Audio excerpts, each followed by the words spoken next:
Welcome to Jazzy's Funky Views, and today I'm going to talk about, is it my business what other people think of me?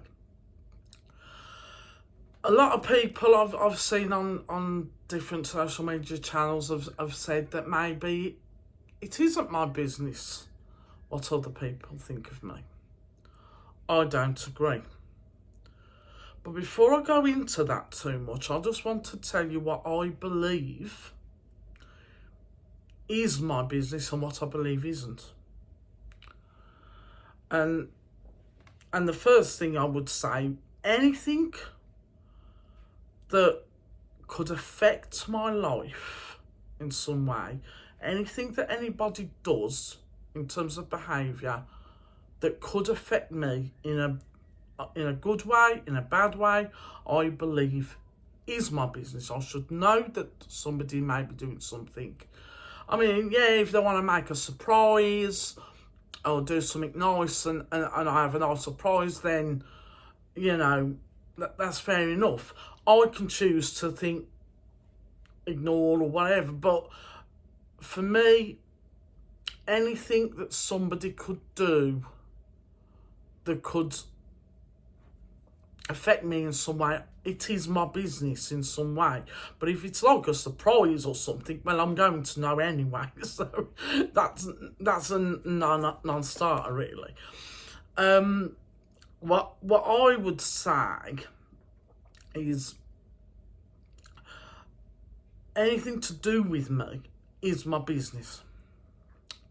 What I choose to do is really, I think, what needs to be discussed here. What isn't my business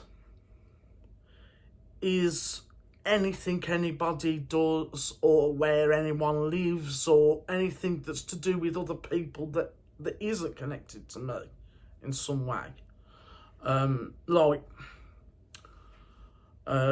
say a work colleague who lives, you know, somewhere. They don't want me to know where they live. That's none of my business. I wouldn't want to know. Anything that, you know, anything that people do that they need to do or whatever, if I think, oh, I don't like that or something, it's not really my business to do anything about it if it's, you know, not going to affect me in any way. So that's, you know, it's just maybe certain things you don't like or whatever.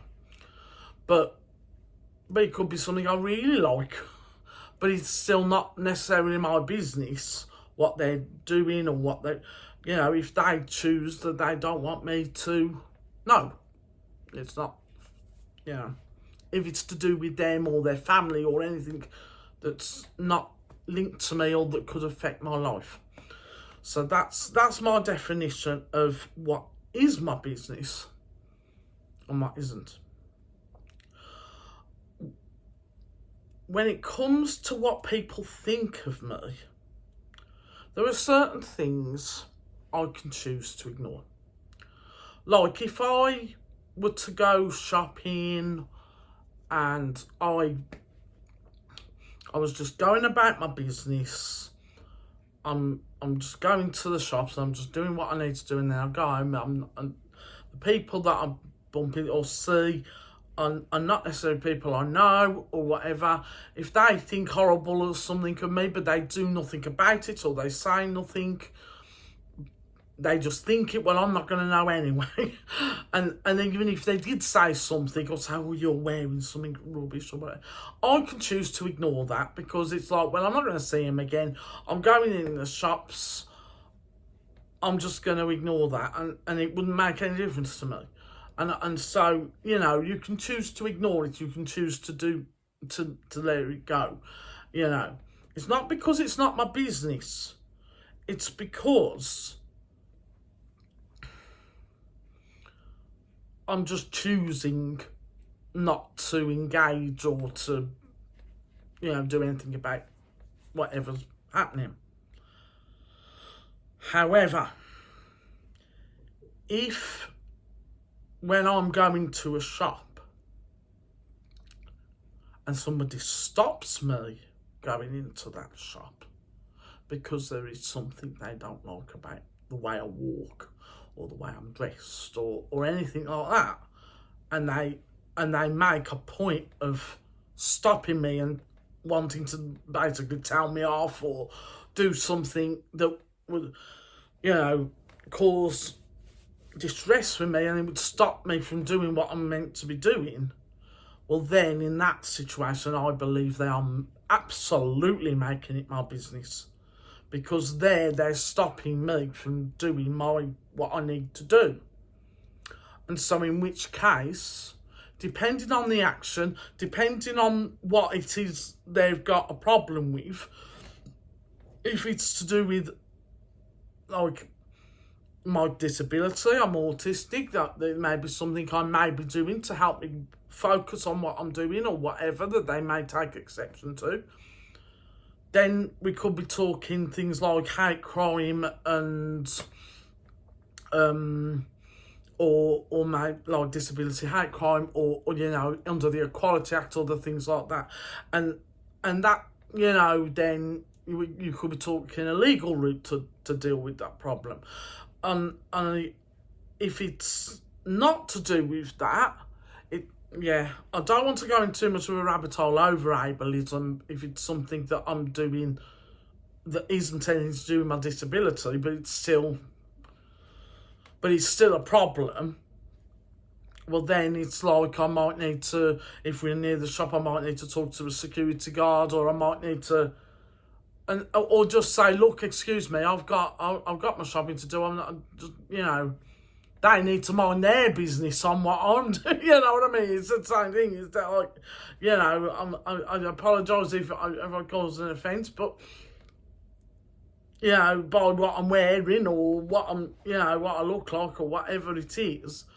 But at the end of the day, I need to get on with what I'm doing. And so I'm not going to accept that. Otherwise, I can choose to ignore. Now, there may be some people that may feel that they may feel quite affronted if somebody says to them they don't like something and about them, and it might make them feel very insecure and upset. To say that it isn't their business what the people think, I think is not the correct way of putting it. They can choose to ignore it if they're not going to see that person again, or may not see that person again. But they might feel that it still hurts them because they're sensitive people and they can't help the way that things like that affect them. In that situation, I would say somebody should get some sort of support or help in that way to help them deal with their feelings in that respect. But but I think it's still, I do believe that it shouldn't be anything, to say that it's not their business, because it's about them, and that could hurt them. So that's what I was saying. I can ignore a load of rubbish like that. It doesn't bother me. But other people can't. So there we go. In terms of, like, in the workplace situation, how somebody might think about you in your workplace could affect your job prospects of keeping the job. If, say, that person who's taken exception to something that you're doing or the way that you're doing it could be very close friends with a manager, could even be a manager themselves, and so they've got power over you in that respect. So what they think of you can make a difference there. And also, as well, even if they think badly, but it's something you could do something about, you just didn't realise you were doing something wrong, or it was just the way things were, you can do something about it, and then that may actually improve your relations with that manager or the person who's got the exception, in some cases, if it's somebody who has who doesn't know anyone and maybe a new person and you could be an experienced person, then you can choose to ignore what they think because they haven't got any clout in that respect. But if they have, then it's like it is your business what they think, because you need to make sure that you can do, you're doing the job well, and the management isn't going to be annoyed with you and then possibly fire you. So it does make a difference there. But if it's somebody who doesn't really know what they're talking about, and you know that the people who the managers, and you know them, and you've got a good relationship with the managers and whatever, then you don't need to feel so worried about it. So then you can choose not to do anything about it. But that's how I feel about that. What I will say, the reason I have this belief about saying it's none of your business what people think of you, I believe gives toxic people the sort of poetic license, or even whatever ethical, a license to be able to do something horrible to somebody, and can use that as a weapon to say, well, it's none of your business what I think of you, so you just got to get on with it and basically let them get away with being horrible. Well, I'm saying, well, actually, it is my business what you think of me if you decide to do something that could impact me in a bad way. And that's what, and that's going to put them then accountable for any behaviour that they show due to what they think of you. In a sense, bullying or being nasty or whatever. So I really do not like that concept of saying it's not your business. How you can't say that something isn't your business when it is about you. You can't say that. And the thing is, it would give toxic people such an advantage to be able to say, I don't like that about you, but it's none of your business, so I'm going to do whatever I want to you, and you can't say anything about it because it isn't your business, which is actually, yes, it is, because you're making it my business by behaving in that way in the first place. You are doing that to me. So there we go. I would be interested to see what you all what people think about this in the comments. But no trolling, because remember, what you say in that comment is behaviour that will show me that I could do something about, like blocking you or whatever, or reporting you to whoever necessarily. So so that's what I think about that. So there we go. That is my funky views of the day. I'll see you later.